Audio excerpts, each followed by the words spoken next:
Hello, welcome to Washington Talk. I'm Young-Kyo Kim. South Korean President Moon Jae-in addressed the UN and repeated the call for a declaration to formally end the Korean War.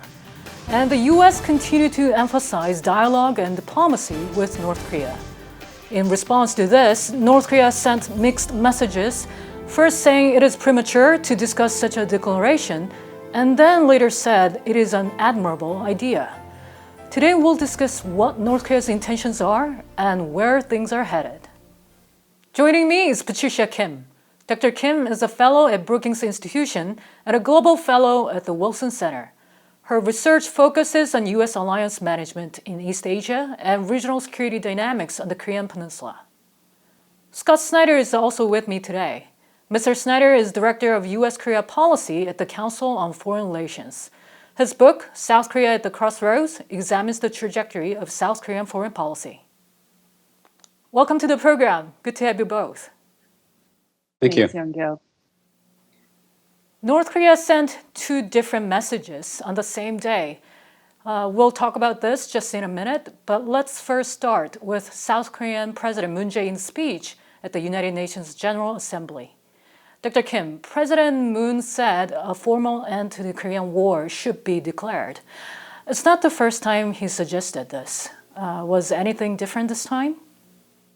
Thanks, Young-Kyo. So President Moon did indeed make a case for declaring a formal end to the Korean War at the UN this week. And his speech actually reiterated many of the same points that he's made in previous years, including the fact that declaring an end of war on the Korean Peninsula would help spur greater diplomacy towards denuclearization and peace. So with his term coming to an end next year, this was really his final speech at the UN, and he used it to make one final push for a peace declaration. What's notable is that he was a bit more concrete this time, and he specified that perhaps either the three parties of the two Koreas and the United States or four parties, including China, should be part of this effort. Mr. Snyder, as Dr. Kim said, President Moon specifically mentioned the relevant parties, namely the US and China, saying they should come together in declaring the end of the war. In the similar speeches in 2018 or 2020, he didn't mention those countries. Why do you think he did this?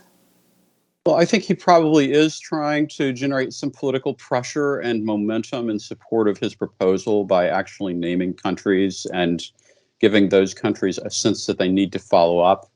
But I still think that as I read the speech by President Moon, rather than a song by BTS in the back of my head, I heard John Lennon's Imagine. Why is the declaration of the end of the war so important for President Moon, Mr. Snyder? Well, it's because the centerpiece of his foreign policy platform has been peace, and peace with North Korea in particular. And he's obviously invested a lot of effort in that objective.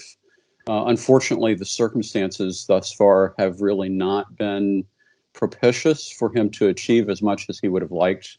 But I think that he's been very consistent in his desire and in his perseverance toward that objective. Dr. Kim, why does President Moon keep calling for this? Well, as Scott laid out, President Moon's greatest policy priority has been improving North-South relations and advancing peace on the Korean Peninsula. And throughout his 5-year term, many different attempts have been made to advance this priority, from high-level summits to working-level negotiations to inter-Korean military agreements and so on. But as Scott pointed out, the unfortunate reality is that the Korean Peninsula isn't really much closer to permanent peace today than it was 5 years ago. And there are so many gaps between all of the parties who are involved on how to move forward on issues like denuclearization and sanctions relief. So it could be the case that the Moon administration thinks that signing an end of war declaration is a somewhat more achievable agenda that could be explored in the short term to try to draw North Korea to the table. Dr. Kim, you just said that declaring the end of the Korean War is something achievable. Why is that? As I said, I think there are many differences between the United States, and South Korea, of course, with North Korea and with China on how do you time sanctions relief to concrete steps that North Korea can make. And so these are harder issues to deal with. Presumably, these are things that need to be hashed out at the negotiating table. And so, rather than focusing on these very sticky issues, I think the logic is, why don't we focus on something symbolic that everyone could agree about, which is we need peace on the Korean Peninsula, and use that kind of declaration to insert momentum into negotiations. I think that's the logic behind the Moon administration. And Mr. Snyder, could you share your thought as well? Well, I think that the Moon administration has been tempted to place peace before denuclearization. And actually, that's where I think we see a bit of a gap with the United States, which really continues to focus on a peace and denuclearization approach, open to discussions about an end-of-war declaration, but only in the proper context, and only in a situation where it's clear that North Korea is ready to move forward in a reciprocal fashion to address the major concerns of the United States. And North Korea gave out mixed signals. First, North Korea's vice foreign minister released a statement, what seemed like a rejection to a call to the declaration. As he said, the declaration of the end of the war would be a mere scrap of paper. And then later, Kim Yo-jong, the sister of North Korean leader Kim Jong-un, said, it is an admirable idea. Mr. Snyder, what did you make of this? Well, these were two different statements, possibly directed at two different audiences. The really interesting thing about the vice foreign minister statement is that it appears that Moon's end-of-war declaration proposal actually has united the U.S. and North Korea on the view that it's not worth pursuing unless there are substantive changes behind it in the U.S.-North Korea relationship. Many Americans would also say that an end-of-war declaration without those kinds of changes would be just a scrap of paper. And then with Kim Yo-jong, I think we have a slightly different situation. Kim Yo-jong, as she has emerged as a spokesman for North Korea, has been authoritative, but not always credible and not always final. And when I say that, I mean that her presentation of views may have ulterior motives. But what I think is significant is that when she was speaking during the Trump administration, it was very much focused on prospects for U.S.-North Korea relations in the context of symmetry. And it was really part of the Tongmi-Bongnam strategy. And now I think that we see that the tone and focus of Kim Yo-jong's statement has shifted to one that looks a little bit more like the Uri Minjokkiri, our nation together strategy that North Korea has used in the past. And both of these strategies are really designed to generate light and space between Washington and Seoul. Dr. Kim, how did you interpret all this? Well, I think it was very interesting that North Korea released these two statements back to back. The first one by the vice foreign minister. It was very clear that North Korea was dismissing the idea of an end-of-war declaration. I think his quote said that it would be a mere scrap of paper that would have no legal value. So it was quite clear that North Korea was not interested in discussing symbolic measures, and it was looking for something more concrete. I think later on, Kim Yo-jong's statement softened the tone a bit, and to say that, perhaps this declaration would be interesting and admirable. And I think, that was said as a gesture to the South Korean government, given the Moon administration's concerted efforts to keep up global interest in negotiations with North Korea. But again, the core of Kim Yo-jong's statement was the same, that Pyongyang is not interested for the time being in an end-of-war declaration. The earlier message claimed the U.S. still has a hostile policy toward North Korea, and the latter message demanded South Korea's hostile policy be withdrawn. What kind of hostile policies are they talking about, Mr. Snyder? Well, the North Koreans, I believe, see a lot of hostility from the United States, even though it's not often seen from the perspective of Washington. It is manifested in U.S. non-acceptance of North Korea's nuclear status. It's manifested in the application of sanctions toward North Korea and the rhetorical criticism of North Korea's leadership in many different areas. I might also note that as related to the sanctions issue, the North Koreans probably see the fact that in 2015, they had $2.7 billion of trade with South Korea. But under the Moon administration, they've only achieved $31 million. That's a high in 2018. As a source of frustration. On the other hand, it could be seen as evidence of the effectiveness of sanctions in creating discomfort and distress in North Korea. Why do you think they released these two different statements just within a few hours? Is this North Korea's typical good cop, bad cop tactic, Dr. Kim? Yeah, I think in some ways it is a good cop, bad cop tactic. And perhaps, it was planned to release these together in succession, or perhaps, the first was released and there was a reassessment in Pyongyang, that after that first sort of harsh message, it was important to leave at least a crack in the door open for diplomacy. What's interesting is that none of these statements have come directly from Kim Jong-un, which I think preserves space for Pyongyang to change its course. But again, as we discussed, I think despite the slightly different tones of the two statements, what's clear is that North Korea doesn't see much value in talks at this point. Dr. Kim, Kim Yo-jong also said in the statement, smiling a forced smile, reading the declaration of the termination of the war, and having photos taken could be essential for somebody, but they would hold no water and would change nothing. What is she saying here? Is she asking for some conditions for the talks about the declaration to begin? Well, I think her statement is perhaps a roundabout way of saying that North Korea is not interested in symbolic gestures or meetings. I think it feels like perhaps it didn't get much from the high-profile meetings between Trump and Kim in the past, and that it needs to see potential for concrete concessions before it's willing to engage, such as the offer of sanctions relief or rolling back elements of the US-ROK alliance, like military exercises that North Korea has long complained are threatening to its security. I think what's frustrating for many in the United States and South Korea is that in order to explore such reciprocal concessions, whether it's economic or military, North Korea has to come to the table and engage in discussions, but it has resisted doing so. So we're kind of with a chicken and an egg problem here. Mr. Snyder, is she demanding some preconditions before declaring the end of the war? In a manner of speaking, yes. I agree with what Patricia had to say. It's really about actions rather than words, I think, for the North Koreans, because they're looking for tangible benefits from engagement. And they don't want to just accept the idea that the war is over without seeing some relaxation, in particular, of sanctions.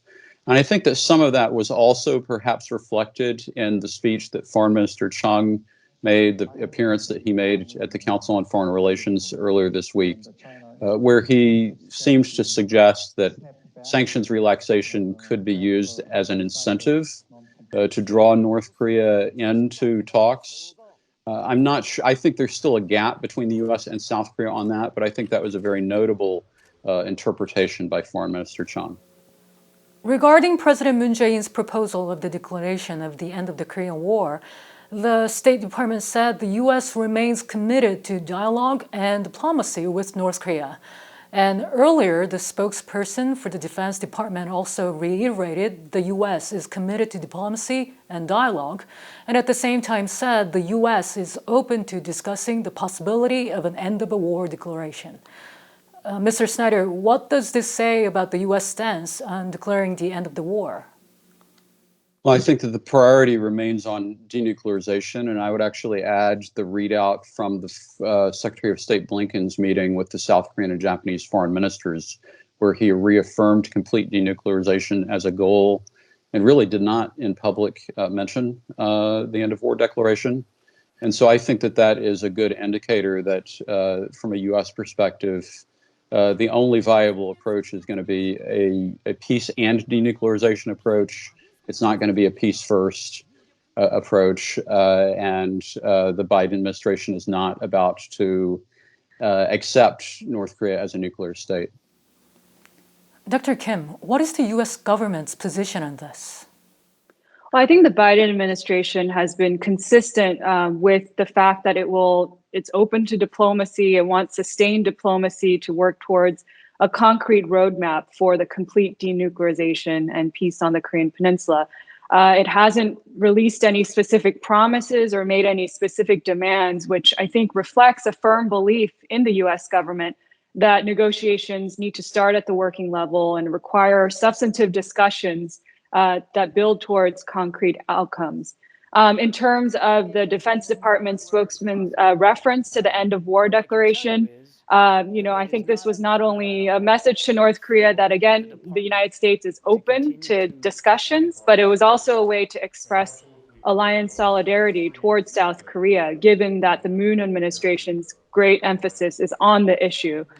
So while I think, a declaration is certainly possible in theory, it won't become a concrete reality until North Korea comes to the negotiating table. Dr. Kim, when you look at all these circumstances surrounding North Korea, do you think the declaration is indeed possible? Well, again, I think, it's certainly possible. The Biden administration has made clear that it's open to discussions, and end of war declaration could be part of those discussions. But, this is, of course, premised on the fact that North Korea is willing to engage. Having said that, I think there are a lot of priorities on the table for Washington, other than the Korean Peninsula, that are competing for the United States' time. And so perhaps North Korea senses that it's not a priority right now, and that's why it's not coming forth, because it feels like it's not the best time. Mr. Snyder, what is your thought? Do you think the declaration of the end of the Korean War may actually be realized in the foreseeable future? Well, I actually believe that a declaration of end of war is not possible under current circumstances. And the North Koreans have indicated very clearly that they believe a change in the U.S. hostile policy is necessary before that kind of discussion can occur. And I think that the U.S. would argue that North Korea has to come to the table serious about talking about denuclearization. And so I think that basically we just still see a clear gap between the U.S. and North Korean perspectives. And that's possibly going to lead to a further stalemate. The new wrinkle is that the North Koreans may be indicating a willingness to try to use South Korea as a way to put pressure on the Biden administration, if indeed we see some kind of momentum develop in the inter-Korean relationship following Kim Yo-jong's statement. All right. In his speech at the UN, U.S. President Joe Biden briefly mentioned North Korea. He said the U.S. seeks serious and sustained diplomacy with concrete progress. Dr. Kim, what do you expect to happen now between the U.S. and North Korea? Well, as you said, President Biden did indeed reference North Korea in his speech, although the reference was very brief, as you pointed out, and it was essentially a reiteration of his administration's policy. So I don't think there were any new ideas or a real sense of urgency, which, again, I think reflects the fact that North Korea, at least for now, is on the back burner for many states, not just Washington, given North Korea's lack of interest in diplomacy and many other pressing issues that have been occupying the administration's attention these last few months, like the withdrawal from Afghanistan or various alliance management challenges, and not to mention the COVID-19 pandemic and many other challenging domestic issues. And so I think there's a lot of competition for attention. Of course, if North Korea were to come out and express interest in talking, I think Sung Kim has made very clear that the U.S. is open to talking with no preconditions. And so I would imagine that could happen. But again, I think the onus is on North Korea to come to the table with serious propositions on denuclearization. Mr. Snyder, where are the U.S. and North Korea headed? I personally don't think that the U.S. and North Korea are really going to be headed anywhere at this time, and that most of the action, to the extent that there is going to be action, is going to be related to what can South Korea do to try to bridge the gap I think that North Korea, after a long period of failing to take advantage of the favorable attitude of the Moon administration, finally seems to be catching on to the idea that South Korea is the primary window or vehicle by which to potentially get to understandings with the U.S. There may be a silver lining after South Korean President Moon Jae-in called for declaring the end of the Korean War. It is too early to make a prediction whether this will lead to some tangible progresses towards North Korea's denuclearization. Dr. Kim and Mr. Snyder, thank you so much for being with us today. Thank you. Thank you. And that does it for this week's Washington Talk from Voice of America. Please join us again next week for more analysis.